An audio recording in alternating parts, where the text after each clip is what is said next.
Okay, magandang araw ng Lunes mga kabro. Update lang po.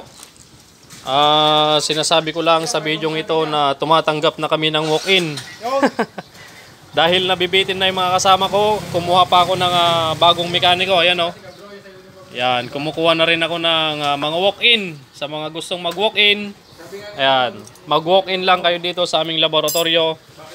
Sitio Kamalig, Barangay Apulid, likod ng Wilcon Depat Paniki. Yan, shoutout po sa mga customer natin. Si Kuya from San Fabian, Pangasinan. Motor niya may konting usok. Yan, may tama na yung black, pinaribor natin. At kay Kuya, shoutout from Tigasang ka Kuya? Mongkada pala si Kuya. At si Bossing. Yan, from Barang Paniki. At sila boss, backjob yung motor nila. Ginawa ko na, tapos na. Umismot na yung motor niya. Yan, yung kinonvert natin sa 175cc. Hindi ko pa na-upload. Dahil nung nakaraan pumunta kaming La Union, hindi pa ako nakapag-edit. Abangan mo na lang yun, bossing. Yan.